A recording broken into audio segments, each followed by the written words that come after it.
Hello, my name is Thomas Gernay. I'm an assistant professor at Johns Hopkins University, and this presentation discusses challenges, advances, and perspectives in performance-based design for structures in fire.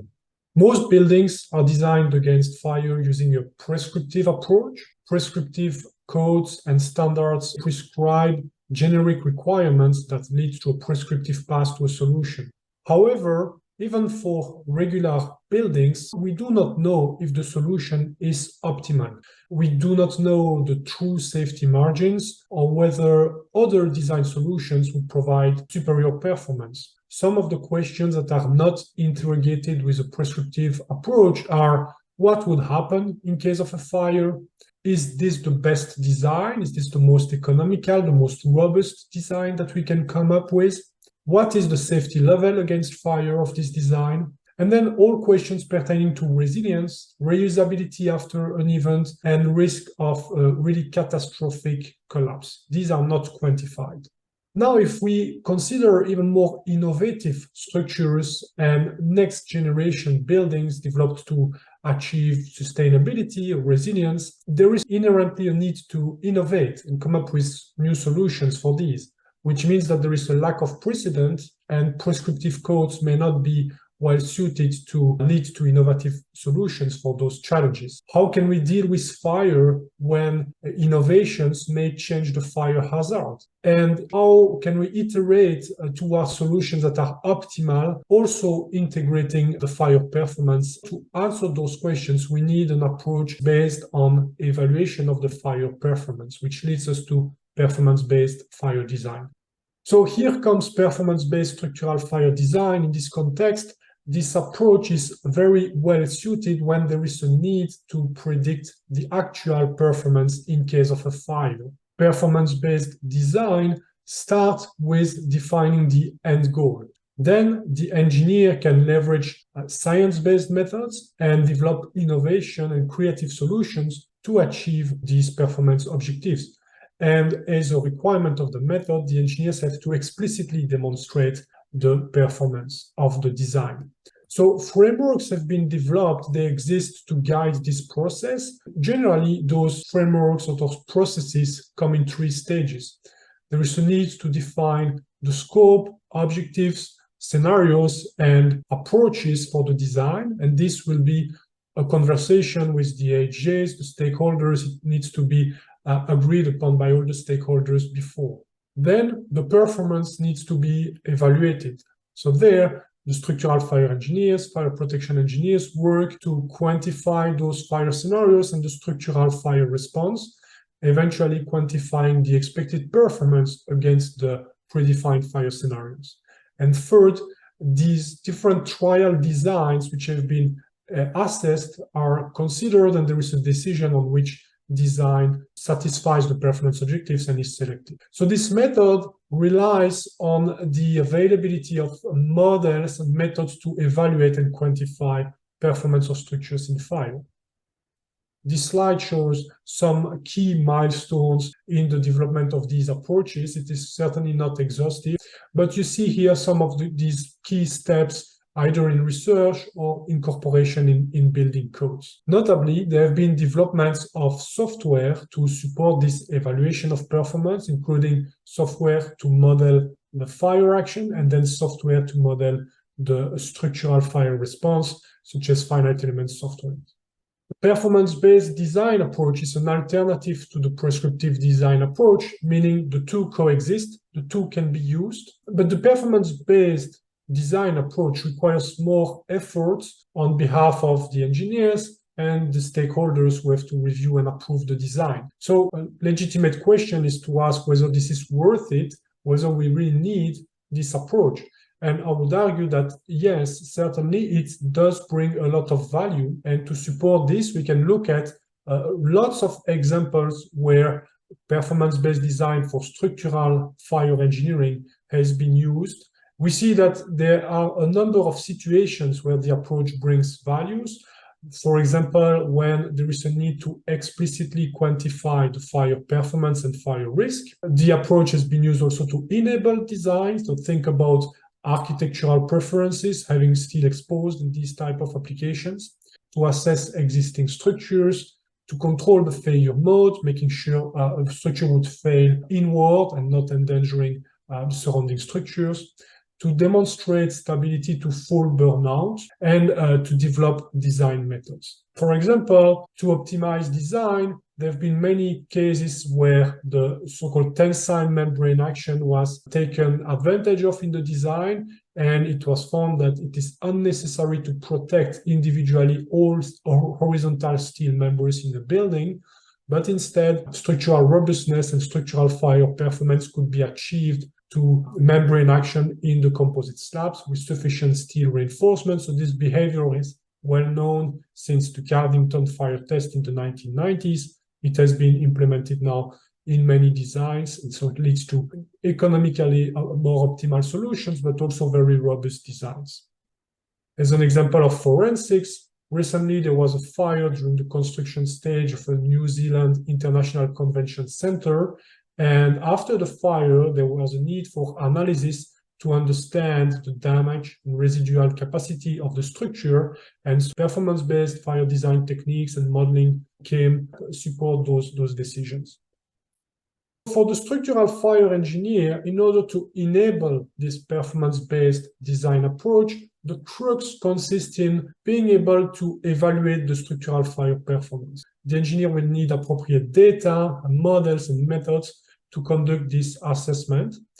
The behavior of structures in fire is complex. Not only are the materials damaged due to elevated temperature, but there are also lots of non-linearities. There are thermal expansion strains that create redistribution of forces. And so the structural system response is relatively complex. As a result, performance-based design requires integration of multiple capabilities in terms of knowledge of the material and structural response and modeling software. Now let's discuss some recent selected efforts towards enabling this evaluation.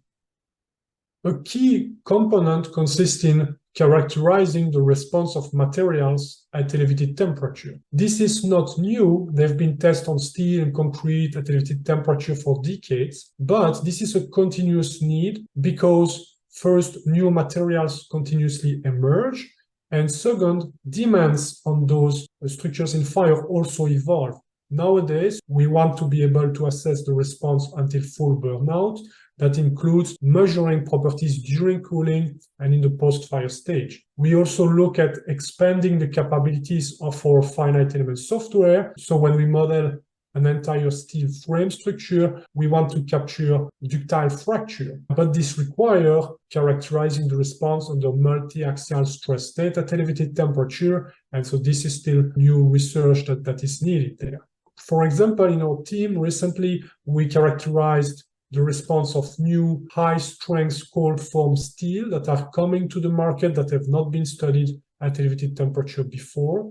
We also worked on characterizing the response of concrete during the cooling phase in collaboration with Professor Bamonte at Politecnico di Milano. And after conducting those experiments, we developed constitutive models. We propose the relationships for implementation in standards and building codes, and we incorporate them into finite element software such as Saphir so that engineers can run simulations with these new materials or with these expanded situations, including cooling.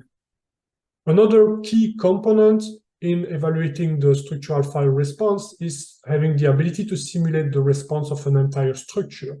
So there, a lot of work has been done to advance finite element software, notably to make sure that those software can combine different types of elements, can characterize the thermal response and the structural response, and also that they incorporate interfacing with advanced fire models, new temperature-dependent material models, and more recently, being able to conduct probabilistic analysis in order to support risk assessment of structures in fire. This work to advance numerical modeling to simulate the response is also continuously advancing, and there are continuous needs.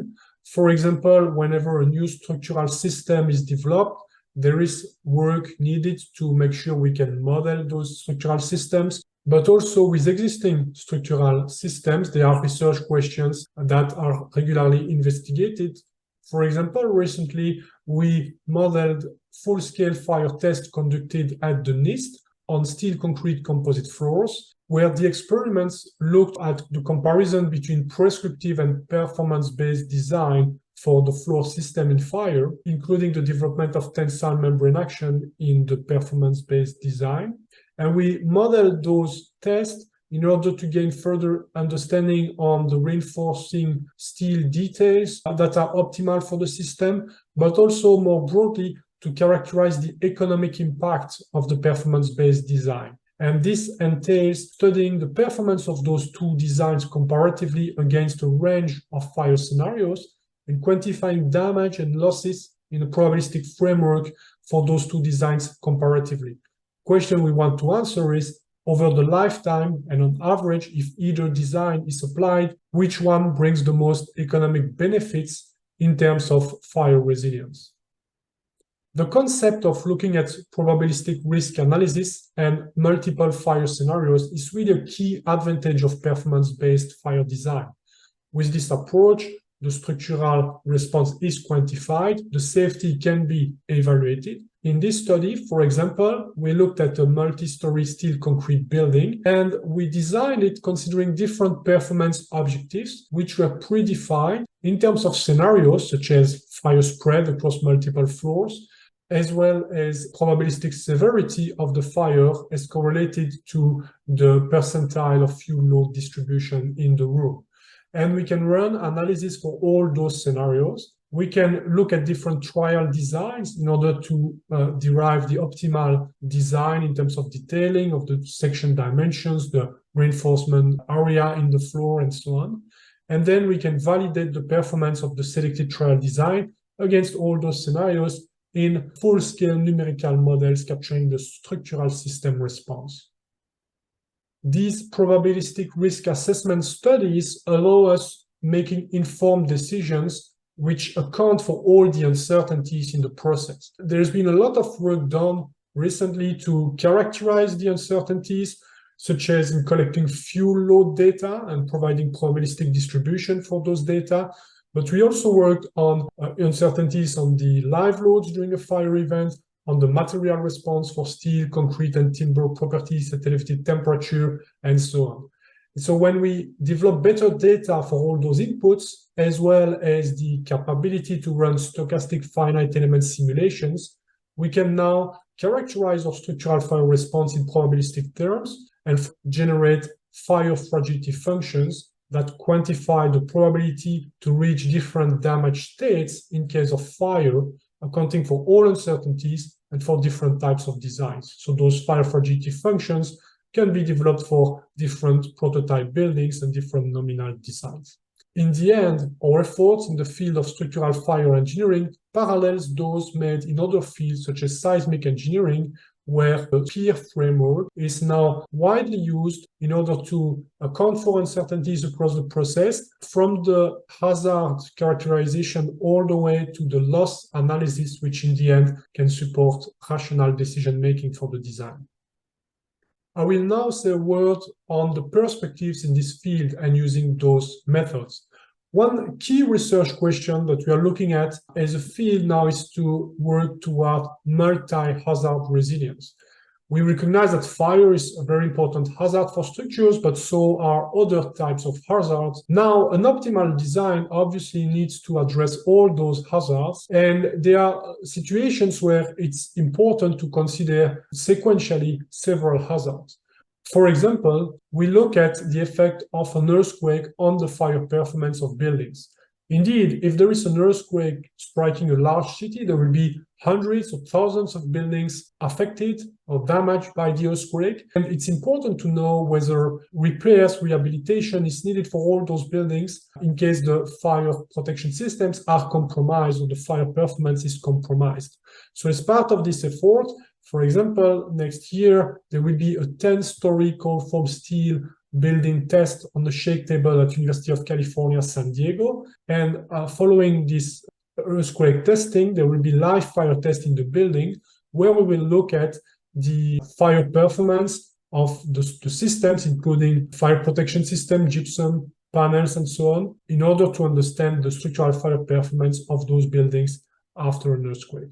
More broadly, what's important is that the performance-based structural fire design can aim at integrating the fire design with other load cases, identifying the overall optimum design, and coming up with solutions that are robust even in case of sequential hazards. Another important perspective for the field is to address the fast innovation that is made in order to address the climate crisis and the development of new biosourced material or the use of existing biosourced material in larger and taller buildings. Those innovations may bring in new fire hazards. These cannot be interrogated using prescriptive design. With new structures, new solutions, we need analysis-based methods rooted in the fire dynamics and structural mechanics in order to understand the response and the safety level. So a lot of the techniques we've described, characterizing the material performance, simulating the structural response, bringing in probabilistic risk assessment, these will be very helpful and needed in order to develop fire-safe, sustainable innovations. So as part of this research effort, we are notably looking at new experimental tests on timber glue lamp columns, which are loaded and subjected to a fire, and we study their behavior until full burnout to understand and develop designs that could survive the entirety of a fire event. So as we've discussed, there have been lots of advances in performance-based structural fire design. The approach has also already been used in many countries around the world for many types of applications. However, some challenges persist. There are technical challenges, education and competency challenges, and political challenges to broader adoption of this approach. Technically, there are still some phenomena that are poorly understood. There are still some research need to characterize structural fire response. And also there is a challenge with the computational cost and complexity of these models, especially when we want to make sure the assessment is robust and capture uncertainties and capture various scenarios. There are perspectives to overcome those challenges, and research is continuously developing. There is exciting research being done on mass timber buildings in fire in order to bring those solutions. There are also opportunities with the combination of physics-based and data-based models for some questions that have been intractable for a long time. Maybe machine learning and data mining can now help do a breakthrough combined with a deep physical understanding of the processes. There are challenges in education and competency. Structural fire engineering is not in common civil engineering curriculums.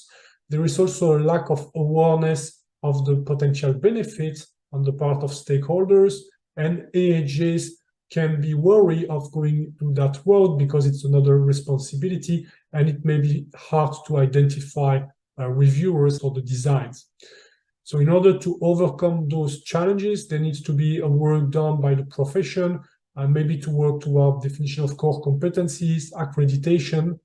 There is also a need to educate a critical mass of structural fire engineers through new curriculums, because as more engineers become familiar and proficient with those methods, that will help also developing a robust ecosystem. And finally, there is work to be done to demonstrate those benefits and raise awareness and show all these examples of structures in which this method has been successfully implemented to the benefits of all stakeholders. To conclude, it is clear that fire hazards govern many aspects of design in a building. It also is a key consideration for a lot of innovations in terms of building materials or building structural systems. In that context, the performance-based structural fire design can deliver a lot of value and support innovative solutions, because that is a method that is goal-oriented and that allows explicitly evaluating the performance of the system in fire. It has been already implemented in numerous field projects. It is meant to live alongside a prescriptive design for regular and common buildings, but it could be made more mainstream and be more commonly applied, and that would add value. But there are challenges to overcome to make that possible, notably technical, political, and education challenges. In this presentation, we showed that there have been a lot of advances in the field and continued advances in supporting performance-based structural fire design, can play really a key role in enabling sustainability and resilience innovation for the built environment. Thank you for your attention.